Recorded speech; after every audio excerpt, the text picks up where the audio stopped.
This incident occurred just a few weeks ago, and it's etched in my memory.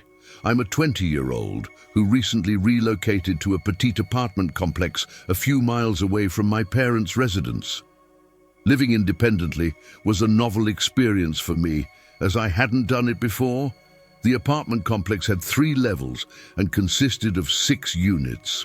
The lone available unit was on the top floor, which left me no choice. After settling in, I had a moment to unwind before bedtime. The time was around 10 p.m., but I still had to arrange my bed and prepare dinner. I only had some ramen, so I lit the stove and set a pot of water to boil. As I waited, I heard the floor in front of my apartment make a faint creaking sound. Initially, I wasn't certain if it was the building making noises or if someone was at my door. Regardless, I decided to investigate just in case. I cautiously opened the door and softly greeted, "Hello." An elderly man was standing a few feet from my door with his back to me. I presumed he resided in the adjacent apartment, which was directly opposite mine, and that's where he was facing. After a few moments, he turned and mumbled an apology, then began descending the stairs. I shut the door and checked on the pot of water. I started feeling slightly uneasy, mainly because he hadn't entered the neighboring unit. There seemed to be no rationale for someone to come to the top floor unless they lived there. Despite my unease, I completed cooking the ramen and attempted not to dwell on it too much. I was excited about finally having my own place and living alone. It was a significant achievement for me, and I didn't want my first night to be unsettling. I finished setting up my bed and turned off all the lights. I stayed up on my phone for a bit before eventually falling asleep. I believe I fell asleep around 11 or 12, but I'm not entirely certain. Nevertheless, I distinctly recall checking the clock, and it displayed 1:29 when I woke up upon hearing something from the room below mine. It sounded like a soft shuffling of footsteps. I lay there, waiting for more sounds. It took approximately 5 minutes before I heard the floor outside my room creak again. I started to worry a bit, repeatedly running through my mind to confirm if I had locked the door after opening it earlier that night. As I waited in silence, I heard the faint clicking of the door knob, though it was locked. I waited for further developments, but after a few seconds, I heard the neighbor's door open and then close, which put my mind at ease. I got out of bed, double-checked that my front door was locked, and returned to bed. I surmised that it must have been the elderly man, who might have been confused about which door was his. When morning arrived, a loud knock sounded at my front door. 2 police officers were there, inquiring about any peculiar incidents or missing items from the previous night. It turned out that a man had burglarized 2 apartments because the tenants had forgotten to lock their doors. I recounted everything to the officers, and they expressed their gratitude before departing. I'm unsure if they caught the man, but nothing unusual occurred afterward. Reflecting on this whole situation makes me quite uneasy, and I can't help but wonder what might have happened if I had forgotten to lock the door that night. As a child, around the age of 10 or 11, my house was located at the end of a tranquil neighborhood road that terminated at a vast forest. My friends and I used to play games, roam, and go for walks in that forest behind my house. Among all the forested areas we explored, this one stood out as the densest. The trees in this forest were closely spaced to the point where it was challenging to walk beside a friend without having to continuously navigate between the trees. One ordinary Friday evening, I invited my best friend over to hang out since there was no school the next day. By the time he arrived, the sun was setting, and we decided to spend some time in the woods before it got too dark. We grabbed some sturdy flashlights just in case and ventured into the trees. We walked for about 10 or 15 minutes before coming across a fallen tree where we sat and engaged in conversation. This was one of our favorite pastimes, sitting in the woods and discussing whatever was on our minds. I'm not entirely sure how long we sat there, but we got so engrossed in our conversation that when I finally looked up, the forest was nearly shrouded in darkness. Initially, neither of us was too concerned as we were familiar with the forest, and we decided to head back before it became completely dark. We turned on our flashlights and started walking, although I must admit I felt a bit uneasy.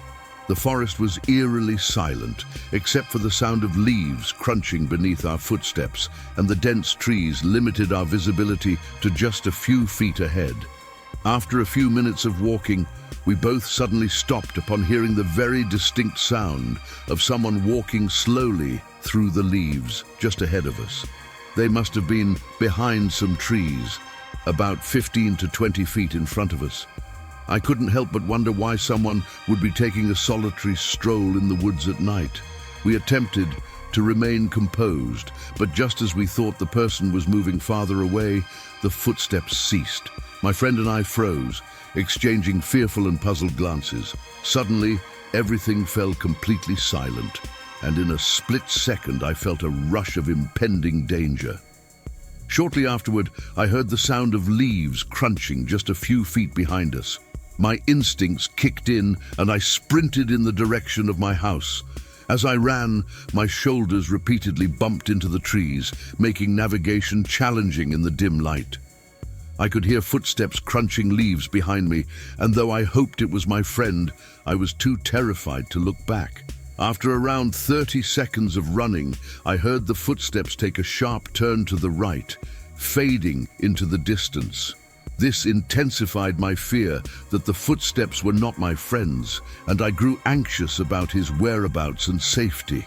I eventually reached my backyard and hurried inside my house through the back door, panting and out of breath. I peeked through the windows, waiting to see if my friend would appear. After a few minutes, I began to worry.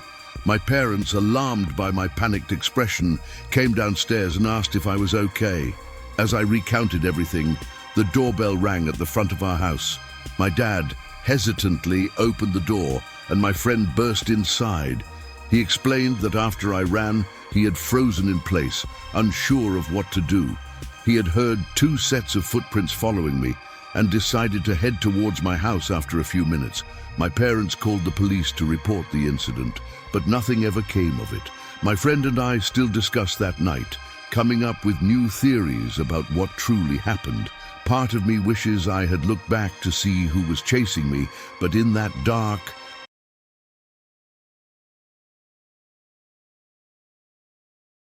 It was a Saturday evening, and my friends and I were preparing to attend the opening performance at a local bar's music night. We lost track of time and realized we had to leave right away to make sure we wouldn't miss it. In a hurry, I gathered my wallet and keys, and we swiftly left our residence to hop into my car. Fortunately, we reached the bar just in time to catch the show. After enjoying a few drinks, I reached into my pockets, only to be surprised by the absence of my phone. I checked every pocket and asked my friends if they had seen it, but it remained elusive.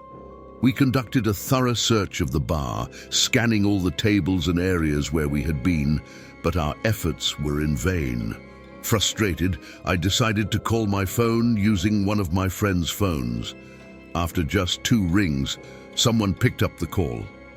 "Hello," I said, but the person on the other end remained silent, and we could hear their breathing. After a few seconds, I attempted to speak again, but they abruptly ended the call. I was exasperated that someone had apparently taken my phone, but I decided to deal with it the following day, as it was getting late, and there was little I could do at that moment. About an hour later, we left the bar, and I dropped my friends off at their respective homes before heading back to my house. During the drive, I pondered the last time I remembered having my phone with me. As I pulled into the driveway, I concluded that the last recollection I had of my phone was on the bed while I was preparing to leave. The more I contemplated it, the more I began to feel uneasy. Upon getting out of my car, I approached the front door and unlocked it before cautiously entering my residence. I slowly made my way to the bedroom and turned on the lights. To my surprise, my phone was right there on the bed, where I thought I had left it. I searched the entire house for any sign of an intruder, but couldn't find any evidence whatsoever. That night, I struggled to sleep, with every minor noise making me feel on edge. The next day, I shared the strange incident with my friends, and they all agreed that it was eerie. We concluded that involving the police likely wouldn't yield any results, so we decided to let it go. Over the subsequent years, nothing else occurred, but the memory of that perplexing night occasionally keeps me awake, pondering what truly transpired with my phone.